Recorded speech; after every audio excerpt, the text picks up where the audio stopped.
This is what the basic 4-ball pattern looks like. As you can see, I'm juggling with 2 balls in each hand. Let's break this pattern down and go through it step by step.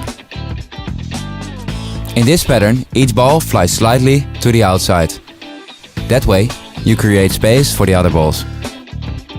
To juggle 4 balls, you will need to be able to juggle with 2 balls in your right hand as well as in your left hand. There are 2 different rhythms: sync and async.